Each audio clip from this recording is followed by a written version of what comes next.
मुबारक हो यार, हम चांद पर पहुंच चुके हैं। चांद हमारा इस्तकबाल करो, हम तुम्हारे पास पहुंच गए। यार एक मजे की बात बताओ, जब हम चांद पर पहुंच चुके ना, इसके बाद 3 दिन बाद मुझे पता लगा कि है मेरे पाँव जमीन पर क्यों नहीं लग रहे, तो पता लगा कि मैं तो चांद पर पहुंची हुई हूँ। आज 5 दिन हो गए हैं चांद पर पहुंचे हुए और वीडियो में आज शूट कर रही हूँ। मुझे पता ही आज लगा कि यार पाकिस्तानी चांद पर पहुंच गए हैं। अस्सलाम वालेकुम, क्या हालचाल है? उम्मीद है बहुत खुश होंगे। तो आज लाल जोड़ा पहनकर लाल परी बन के आपके सामने हाजिर हूँ, क्योंकि मैं इस खुशी में आपके सामने आना चाहती थी कि यार हम चांद पर पहुंच गए हैं। माशाल्लाह हमने इतनी तरक्कियां कर ली हैं, तरक्कियां, हाय क्या ही बात है। वो करना सच जो मीडिया आपको कभी नहीं बताएगा। नई तारीख रकम हुई है कि पाकिस्तान चांद पर पहुंच गया है। ये वीडियो देखने वाले हैं, वीडियो को स्टार्ट करते हैं और फिर कोई गल्ला बता करते हैं। 5、4、3、2、1 ignition。2拐分2.9秒，标杆2毫秒，吉林标拐时2拐分。China has launched a mission to the moon to collect samples from the celestial object's far side. The mission has been hailed as a world first, and if successful, it could shed light on how the moon was formed. आखिरकार पाकिस्तान भी दुनिया के इन चंद तरक्की याफ्ता मुल्कों के list के अंदर शामिल हो गया है, जो कि चांद पर अपना मिशन रवाना कर चुके हैं। और जहां पहुंचकर पाकिस्तानी रोवर ने अपनी पहली तस्वीर भी भेज दी है, जैसा कि आप स्क्रीन पर देख सकते हैं। हैरत की बात तो यह है कि कुछ पाकिस्तानी पहले से ही चांद पर मौजूद थे, जिन्हें एजेंट यूनान का कहकर यहाँ पर छोड़ गए थे। मजाक कर रहा हूँ। तो जी खबर यह है कि फ्राइडे को चाइना ने अपना चैंग-ई 6 मून मिशन रवाना किया और चाइना का ये 6 मून मिशन है चांद की तरफ। अब हमारे यहाँ ऐसा नहीं होता कि आपका कोई जानने वाला गाड़ी में बैठकर कहीं दूर जा रहा हो तो आप इसे कहते हैं कि भाई साहब अगर आप उसी साइड पर जा रहे हो तो मेरा ये सामान भी लेते जाओ, वहां जाके उतार देना। बिल्कुल यही काम इनफैक्ट पाकिस्तान ने भी किया है। चाइना ने अपना यह moon mission dark side of the moon या साउथ पोल की तरफ भेजा है, चांद का वो हिस्सा जो कि हमेशा हमारी नजरों से या जमीन की विजिबल साइड से दूर रहता है और हम इसे जमीन से कभी भी नहीं देख सकते। इंडिया ने भी अपना चंद्रयान मिशन इसी साउथ पोल की तरफ रवाना किया था, यानी चंद्रयान 3। चांद के साउथ पोल के बारे में कहा जाता है कि यहाँ की सरफेस भी बहुत थिक है और यहाँ पर कई रेयर मिनरल्स और इवन के बर्फ की सूरत जमा हुआ पानी भी मौजूद हो सकता है। और आप जानते हैं कि जहाँ पर पानी मौजूद हो वहाँ पर जिंदगी भी मुमकिन है, यानी इंसान मुस्तकबिल के अंदर यहाँ पर रह सकते हैं। लेकिन इस चीज को कंफर्म करने के लिए चांद के इसी साउथ पोल की मिट्टी को स्टडी करना होगा और इसी मकसद के लिए चाइना का ये रोवर चांद की सतह पर उतारा जा रहा है। चाइना का ये स्पेस क्राफ्ट 8 मीटर लंबा है, जो कि चांद के ऑर्बिट का चक्कर लगाकर लैंडर को चांद की सरफेस पर उतारेगा और ये वहां पर लैंड करके 6 फीट गहरा ड्रिलिंग करके तकरीबन 2 किलोग्राम मिट्टी और पत्थर वगैरह के सैंपल इकट्ठा करके 2 महीने के बाद वापसी जमीन की तरफ अपना सफर शुरू करेगा, अगर सब कुछ ठीक रहा और प्लानिंग के मुताबिक चला तो।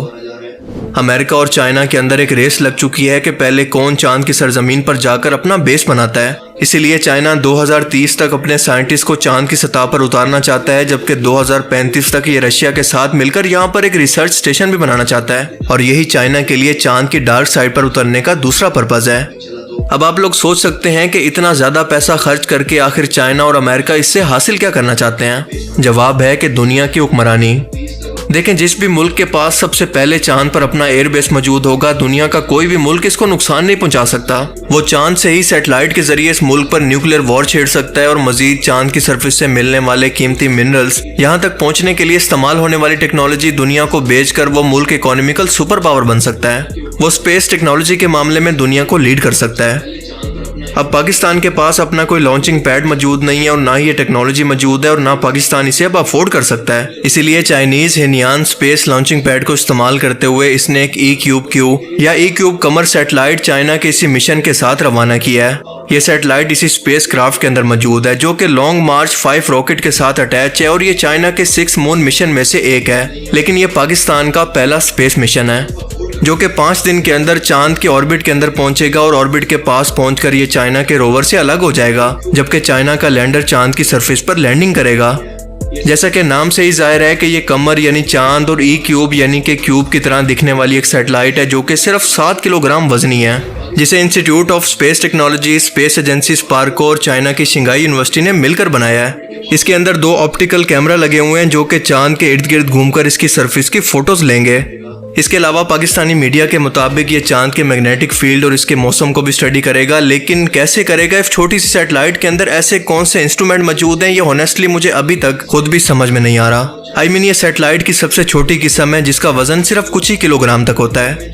और अगर हम सिर्फ चांद की सरफेस की तस्वीरें खींचने का क्रेडिट लेना चाहें तो ये काम रशिया हमसे 60 साल पहले ही कर चुका है। और आज 2024 के अंदर हम पाकिस्तानियों के लिए प्राउड मोमेंट ये है कि हमारे पास अपनी खुद की खींची हुई चांद की तस्वीरें मौजूद हैं। अब मजे की बात यह है कि स्पेस क्राफ्ट के अंदर पाकिस्तान के अलावा फ्रांस, इटली और स्वीडन के साइंटिफिक इंस्ट्रूमेंट भी मौजूद हैं जिसका वजन 8200 किलोग्राम है और पाकिस्तान के सैटेलाइट का वजन है सिर्फ और सिर्फ 7 किलोग्राम।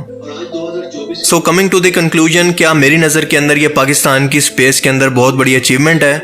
इसका जवाब है कि अब तक के लिए तो बिल्कुल भी नहीं। ये हमारा स्पेस के अंदर एक बेबी स्टेप जरूर है, यानी हम अभी तक चलना सीख रहे हैं जबकि बाकी दुनिया हवाई जहाज बनाकर उड़ रही है।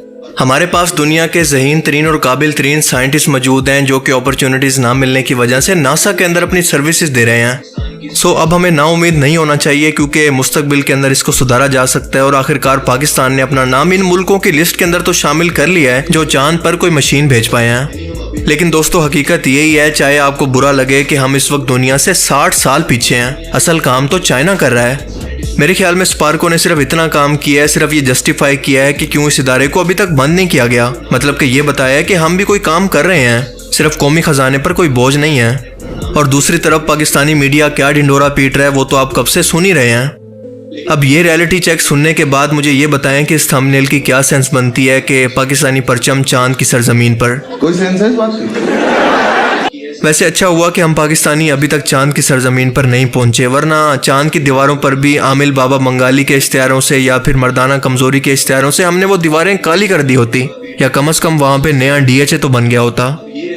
इंडिया ने भी अपने 3 मिशन चांद पर रवाना किए, उनमें से 2 फेल हो गए, लेकिन तीसरी मर्तबा ये कामयाबी से चांद की सतह पर लैंड कर गया। यानी कोशिश करना और फेल होना कोई बुरी बात नहीं, क्योंकि स्पेस बिल्कुल एक अनजान सी जगह है जहां पर गलती और मिसकैलकुलेशन के चांसेस मौजूद हैं। जब इंडिया का चंद्रयान 3 मिशन कामयाबी से चांद की सरफेस पर लैंड कर गया तो मैंने एक स्पेशल वीडियो के अंदर इस चीज़ को रिलीजन और पैट्रियटिज्म से हटकर अप्रिशिएट किया कि साइंस तो पूरी दुनिया के इंसानों की एक कॉमन फील्ड है, हर अच्छी चीज़ और कामयाबी पर एक दूसरे को अप्रिशिएट करना चाहिए। लेकिन पाकिस्तान की इस कोशिश पर इंडियन मीडिया क्या जहर उगल रहा है, ज़रा गौर करें। सिर्फ इसलिए कि इलेक्शन सर पर है और कोई मुद्दा है नहीं कि पाकिस्तान का नाम बेचकर या फिर नफरत को बेचकर इलेक्शन जीते जाएं, तो अब ये बेचारे इसी नफरत को बेचकर ये रेटिंग कमा रहे हैं। पाकिस्तान पहली बार एक ऐसा काम करने जा रहा है जो अब तक धरती के किसी देश ने नहीं किया है। इस्लामाबाद की सरकार ने चांद पर अपना कटोरा भेजने की तैयारी की है। चीन के सामने हाथ फैलाकर मून मिशन में पाकिस्तान के शामिल होने की पूरी खबर आज हम आपको दिखाएंगे। तेरे चम्मन पे लानत। कि इन्होंने हमें तमाम नॉलेज देने के साथ साथ हमारी मीठी मीठी कर भी दिया है।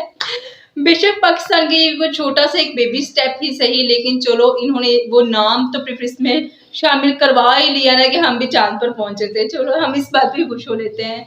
बेशक हमारे साइंसदान जो है माशाल्लाह साइंटिस्ट बहुत ज़्यादा ज़हीन है, इंटेलिजेंट बहुत ज़्यादा हैं, लेकिन जाहिर सी बात वसाइल ना होने की वजह से वो बेचारे किसी और ही मुल्कों में जाके अपनी जो है वो सहूलियत दे रहे हैं, अपना नॉलेज जो है वो दे रहे हैं। लेकिन यार इस चीज़ में पैसा भी तो फिर बहुत खर्च होता है ना, हमारे पास वसाइल इतने नहीं हैं। अगर हम ये हमारे हुक्मरान सुधर जाए ना तो फिर हर चीज़ सुधर जाए, फिर हम चांद पर एक सारे घर बना सकते हैं यार। लेकिन खैर सो रिएक्शन बहुत अच्छा रहा, चलो माशाल्लाह से मून मिशन में पाकिस्तान के शामिल होने की पूरी खबर चले कोई बात नहीं। पाकिस्तान ने कोई बेबी स्टेप तो लिया ना, आखिरकार हम खुश हुई। चले एक कदम तो उन्होंने चांद पर अपना रखा। तो आप लोगों को भी रिएक्शन बहुत अच्छा लगा होगा, आप भी अपनी राय से जरूर आगाह कीजिएगा कि आपका इसके बारे में क्या कहना है। और जो मीम्स बन रहे हैं कि पाकिस्तान ये वो, तो ये गलत बात है। अगर कोई इंसान इतने सालों बाद उठ के करने की कोशिश करता है, कोशिश ही सबसे बड़ी जीत होती है।